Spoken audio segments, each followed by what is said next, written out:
आज न जाने क्यों आज थर्ड आई पे ज़्यादा बात करने का मन कर रहा है। तो चलिए आज थर्ड आई के बारे में बात करते हैं। थर्ड आई एक्टिवेशन के बारे में एक्चुअली बात करते हैं। बहुत से लोग थर्ड आई एक्टिवेशन कराना चाहते हैं, अपनी कुंडलिनी जागरण करना चाहते हैं। कुंडलिनी जागृत करने का मतलब होता है कि कहीं न कहीं आप अपने चक्रास की एनर्जी को एक-एक चक्रा कर ऊपर लेकर आ रहे हैं। और उसी तरह से थर्ड आई एक्टिवेशन का मतलब होता है कि आप नीचे के चक्रास को बैलेंस करते हुए अपनी एनर्जी को ऊपर लाते हुए यहाँ थर्ड आई तक लेके आ रहे हैं। इसके बारे में अगर आप देखेंगे तो आप रामायण से भी आपको एक रेफ़रेंस मिल सकता है, जहाँ पर के एक सीरियल में स्पेशली इस बारे में बताया गया था। अ, इसके बारे में थर्ड आई की देखिए बहुत सारी पॉसिबिलिटीज़ हैं, बहुत सारे बेनिफिट्स होते हैं। कई सारे लोगों के ना अपने इमोशंस पे कंट्रोल नहीं होते, कई सारे लोगों के थॉट्स काबू में नहीं रहते, कई सारे लोग एक्टिव नहीं होते, कई सारे लोग हाइपर एक्टिव होते हैं। मतलब या तो बिल्कुल डल है या बिल्कुल हाइपर एक्टिव है। ना डल होना ठीक है, ना हाइपर एक्टिव होना ठीक है। इमोशंस पे कंट्रोल नहीं होगा तो हमेशा इमोशनली डिसबैलेंस रहेंगे। उन्हें पता ही नहीं होगा, वो दूसरों की बातों में ऐसा आ जाएँगे कि उनके उसके बहाव में बहते रहेंगे और अपना नुकसान करते रहेंगे। नुकसान सिर्फ़ पैसे का नहीं होता, नुकसान इमोशंस का होता है। जिसकी वजह से कई लोगों का ये कहना है मेरे पास, क्योंकि कई लोग जब आते हैं, अपनी प्रॉब्लम्स लेके आते हैं, तो कई बार उनका कहना होता है कि हमें सुसाइडल थॉट्स आते हैं, हमें ये होता है, हमें वो होता है, बहुत सारी चीज़ें होती हैं। डिप्रेशन होता है, एंग्ज़ायटी होती है, एग्ज़ाम नहीं दे पाते। जब आपके इमोशंस ठिकाने पे नहीं है तो तभी ये सब प्रॉब्लम्स आती हैं।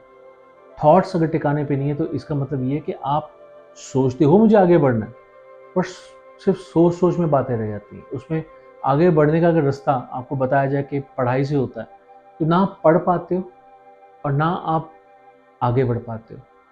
पढ़ाई आपको रास्ता मालूम है, पर उस पढ़ाई के ऊपर क्या सिर्फ़ पढ़ाई से काम हो जाएगा?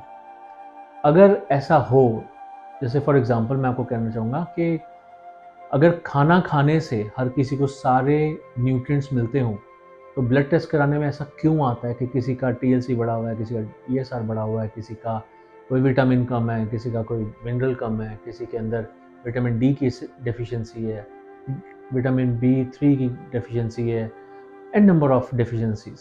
तो ऐसा क्यों होता है? खाना तो हर कोई खा रहा है, अपने जीने के लिए खाना तो खाना ही पड़ता है। और अगर खाना खाने से, सिर्फ़ खाना खाने से ही सब कुछ मिल जाता है, तो फिर सिर्फ़ पढ़ाई होने से क्या सफलता मिल जाती है? क्या हम हमेशा सफल हो जाते हैं?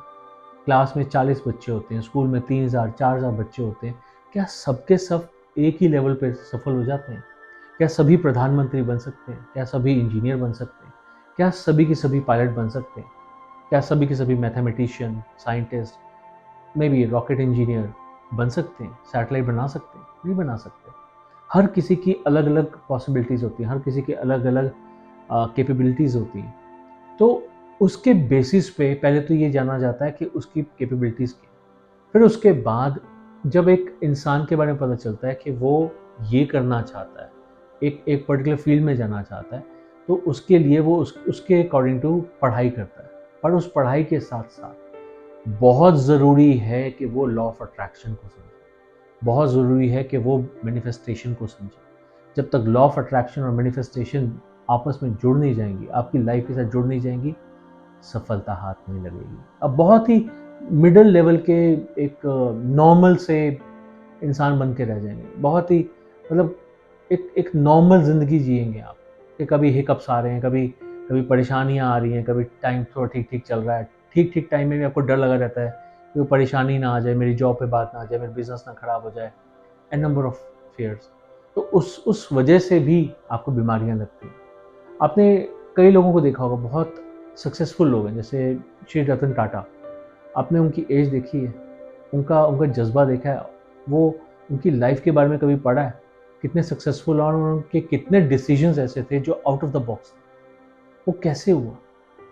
कहाँ टाटा बेचने गए थे, उसी फ़ोर्ड को बेचने गए थे और कहाँ उसी फ़ोर्ड के 2 एक्सक्लूसिव ब्रांड खरीद दिए उन्होंने। उसको उसको सक्सेसफुल बनाया उन्होंने। मतलब कहाँ एक एक जगह पे सरेंडर करने गए थे कि मेरी टाटा, मेरे से गलती हो गई, मेरे को टाटा गाड़ी नहीं बनानी चाहिए, आप खरीद लीजिए। और कहाँ उनके दुकानने पर, उनके बातें बनाने पर वो वापस आ गए कि मैं इसी गाड़ी को आगे नंबर 1 बनाऊँगा, अपने देश का ब्रांड बनाऊँगा। और उसके बाद उन्हीं के ब्रांड्स को खरीद के ले आए। ऐसे कई सारी स्टोरीज़ हैं उनके बारे में। जब हम ये सब जानते हैं तो इसका मतलब क्या है कि उनके अंदर वो मैनिफेस्टेशन, लॉ ऑफ अट्रैक्शन, ये हर चीज़ है, हर चीज़ है उनके अंदर। एक बार मेरे को याद है कि पूछा गया था कि बहुत ही एक्सपेंसिव गाड़ी थी, तो एक जगह पे एक सेमिनार था, वहाँ पर पूछा गया कि आप ये गाड़ी कितने समय में लेना चाहेंगे, ये आप गाड़ी कितने समय में ले सकते हैं। तो कोई मे बी बहुत ही अमीर लोग थे सभी, कोई कह रहा है मैं 5 दिन में ले लूँगा, कोई कहता है कि मैं 1 हफ्ते में ले लूँगा, कोई कहता है मैं 1 महीने में ले लूँगा, कोई कहता है मैं कल ही ले लूँगा। और श्री रतन टाटा का जवाब क्या था कि मुझे शायद 3 महीने लग जाएंगे। तो लोगों का ये सोचना था कि इन्होंने 3 महीने क्यों कहा, उनके पास बहुत पैसा है। तो जब उनसे पूछा गया कि आपके पास तो इतना पैसा, आपको 3 महीने क्यों लग जाएंगे, तो आगे से उनका जवाब ऐसा आता है, मतलब मैं उस जवाब का मतलब समझाना चाह रहा हूँ, मैं प्रॉपर वर्डिंग पे नहीं जा रहा हूँ। तो उस जवाब का मतलब ये था कि मैं गाड़ी की बात नहीं कर रहा हूँ, मैं गाड़ी की फैक्ट्री की बात कर रहा हूँ, मैं उस ब्रांड की बात कर रहा हूँ। मे बी वो 3 महीने थे, 6 महीने थे, 9 महीने थे, व्हाटएवर, पर मैं उस सोच की बात कर रहा हूँ कि कितना ऊपर का सोचते हैं वो मैनिफेस्टेशन, वो लॉ ऑफ अट्रैक्शन कैसे मिलती है, जब आपकी एनर्जी इस थर्ड आई तक पहुँचती है, तब मिलती है। तो अगर आप अपनी एनर्जी को यहाँ तक लेके आते हैं, तो मैं आपको दावे से कह सकता हूँ कि हर इंसान अपनी लाइफ में, अपनी सोच में, अपने अपने हर फील्ड में सक्सेसफुल हो सकता है। अगर सच में आप सफल होना चाहते हैं, तो आप अपनी जो तैयारी कर रहे हैं, अपनी पढ़ाई कर रहे हैं, आप आईएएस की तैयारी कर रहे होंगे, डॉक्टर बनना चाहते होंगे, उसमें कई सारे लोग कई बार मतलब फेल हो जाते हैं, कई बार ड्रॉप आउट हो जाते हैं, कई बार छोड़ देते हैं, कई बार मेहनत करते रहते हैं, पर फिर भी सक्सेसफुल नहीं होते। अगर आप सच में सक्सेसफुल होना चाहते हैं, थर्ड आई पे काम कीजिए। आपकी किस्मत कहीं ना कहीं आपकी सोच में, आपकी माइंड की पावर में। आप जितना अच्छा, जितना पॉजिटिव और जितना बड़ा सोचेंगे, उतना ही बड़ा पाएंगे। सिर्फ ज़रूरत है उस सोच को जीने की। अगर आप मान लेंगे ना कि ये सोच जो है ये मेरा जीवन है, तो सच में ही आपका जीवन बनेगा। तो इस सब को कैसे किया जाता है, कैसे इसके ऊपर काम किया जाता है, ये सब आप सीख सकते हैं अगर आप थर्ड आई एक्टिवेशन वर्कशॉप को अटेंड करते हैं। थर्ड आई एक्टिवेशन वर्कशॉप में बहुत बहुत संभावनाएं होती हैं। ये थोड़ा सा वास्ट सब्जेक्ट है, इसके ऊपर बहुत कुछ सिखाया जाता है, बहुत तरीके से आपको पहले तो तैयार किया जाता है, बहुत सारी डाउनलोड दिए जाते हैं, बहुत सारी चीज़ें बताई जाती हैं जो शायद कुछ चीज़ें आपको मालूम होंगी, कुछ चीज़ें आपको नहीं मालूम होंगी। उन सब चीज़ों को जानने के बाद जब आप सच में अपने ऊपर काम शुरू करते हैं, क्योंकि यहाँ पर एक कमी और आती है, आपने सीख लिया, समझ लिया, काम ही नहीं किया तो फिर क्या होगा। सीखने के साथ, समझने के साथ काम करना ज़रूरी है। अगर आप उसके ऊपर काम करते हैं, तैयारी करते हैं, अपनी पढ़ाई को कंटिन्यू करते हैं, अपने करियर पे फोकस करते हैं, अपनी आगे की लाइफ के बारे में सच में अगर आप सीरियस हैं, तो थर्ड आई एक्टिवेशन वर्कशॉप कीजिए। मैं दावे से कह सकता हूँ, कोई आपको सक्सेसफुल होने से नहीं रोक सकता।